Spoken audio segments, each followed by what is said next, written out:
Thank you, Luis. And yes, we are here having these dialogues and offering this special coverage and analysis also on the main topic today in Venezuela, and that is the dispute and also the diplomatic solutions that Venezuela is seeking on the Guyana Essequiba region and all the controversy that surrounds this topic.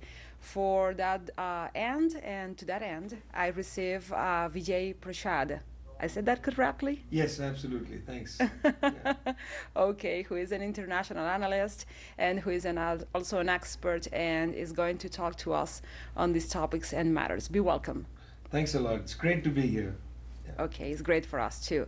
So, we have been given, in other moments of these conversations with experts, we have been given a historical perspective of this matter. You know, the arbitrary award, the several topics, and maybe the top points of this dispute.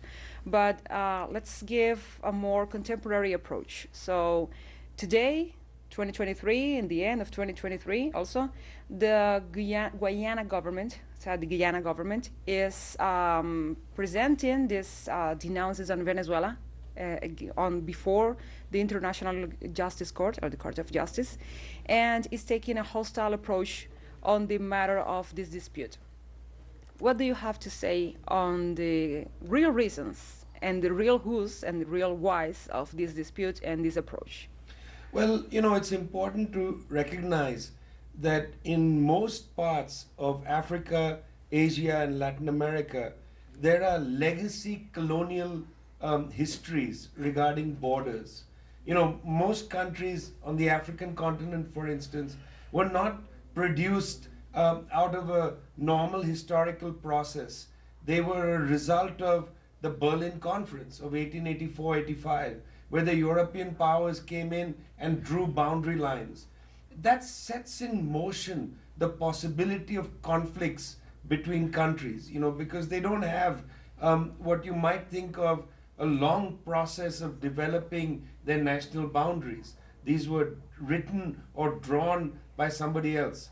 Very similar in South America, where many of the boundaries were sketched by the interference of outside powers, whether it was the British during the high point of their imperial rule around the world, or the United States exercising its own sort of hallucinatory Monroe Doctrine and so on.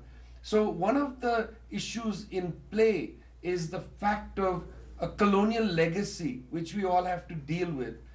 The other one related to that is old boundaries and so on were drawn before issues such as sharing of resources, before issues such as who's going to control mines or oil fields and so on. These boundaries were often produced before that. They are anterior to it. The disputes come later. In the case of the issue between, say, Guyana and Venezuela, these are fraternal peoples. These are peoples who've lived side by side for a very long time. Guyana is a product largely of British imperialism. Its peoples were all peoples largely brought there for the purposes of Britain's international plantation economy. There's a lot that unites the people of Guyana and the people of Venezuela. This is in fact not a dispute, in my opinion, between the peoples of Guyana and the peoples of Venezuela.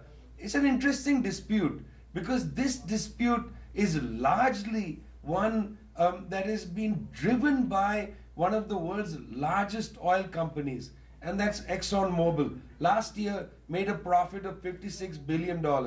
It's an extraordinary amount of money for one company to have made.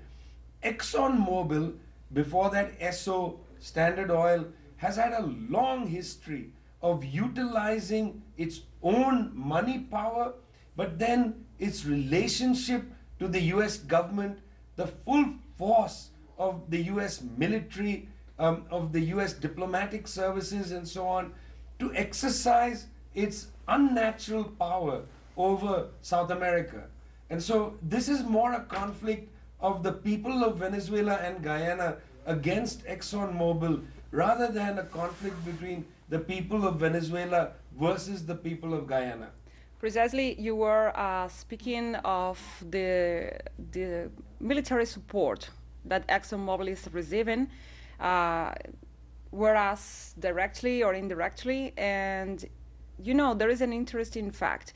On December the 1st, just 2 days ago, when the International Court of Justice was about to hand out the sentence, the final word on this dispute, or one of the final words, the Southern Command handed over to Guyana's government a military hospital worth over $1 million the same day.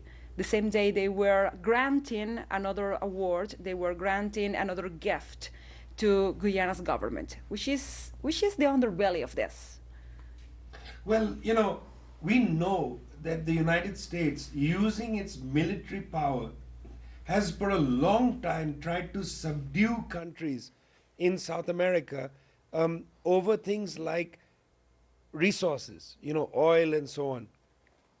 The United States has attempted several times to overthrow the government, first of Hugo Chavez and then of Nicolas Maduro, using military force, you know, threatening, intimidating, bringing ships down across towards the Venezuelan waterline and so on. This is not something unusual. Before the government of Gustavo Petro in Colombia, the United States and the military Southern Command attempted to use the administrations, several administrations in Colombia, against the Venezuelan government. So the use of military power by the United States is a pretty naked history. It's not something that is covert and you have to bring it out into the open. The ships actually, they come directly along the waterline. Yeah. The military bases in Colombia that used to be very active in threatening Venezuela, in the time before Gustavo Petro, this is something that is transparent. It doesn't need much analysis. Precisely. The Southern Command exerted pressure on Venezuela during the administration of Iván Duque in Colombia and the administration of Jair Bolsonaro in Brazil. In fact, prior to the election, prior to the day of the election, he was present with the Southern Command, in a meeting with the Southern Command in Florida. So yeah, the Southern Command has implemented and orchestrated these pressure points on South American progressive governments and precisely on Venezuela. So this is not new. This is just one of the many, many pages of this book of attempts and plots and schemes against Venezuela and other progressive governments. So what can we expect regarding this consultative referendum, regarding this diplomatic way, this democratic, and because I have to say the referendum is democratic, is legal, is also constitutional. So those are three ways that this will of the Venezuelan people is manifesting. So what can come next and after that?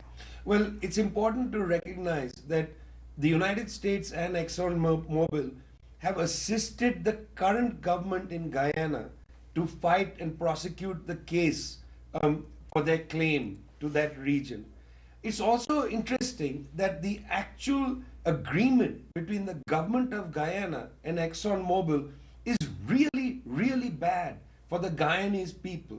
Because what that agreement says is that 75% of the profit of any oil sales will go to ExxonMobil, that the remainder 25%, only 50% goes to the government of Guyana, and ExxonMobil doesn't pay taxes to Guyana.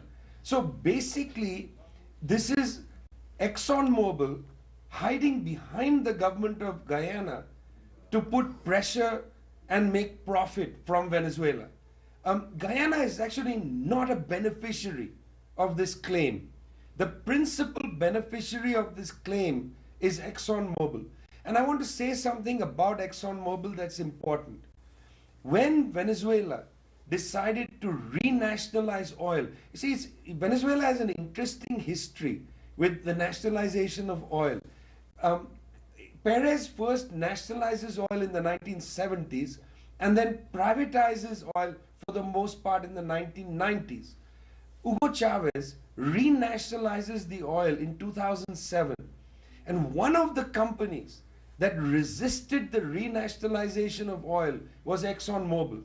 ExxonMobil, inclusive of ConocoPhillips, fought against the Venezuelan government and went to an arbitration panel.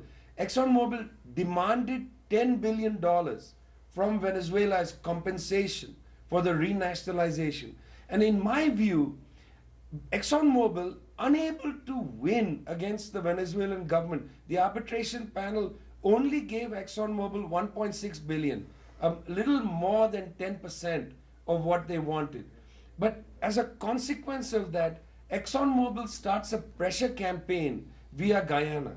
It's a pretty interesting story, and one has to ask the Trump administration, for instance, which brought in the CEO of ExxonMobil, Rex Tillerson, to become the Secretary of State in the Trump administration.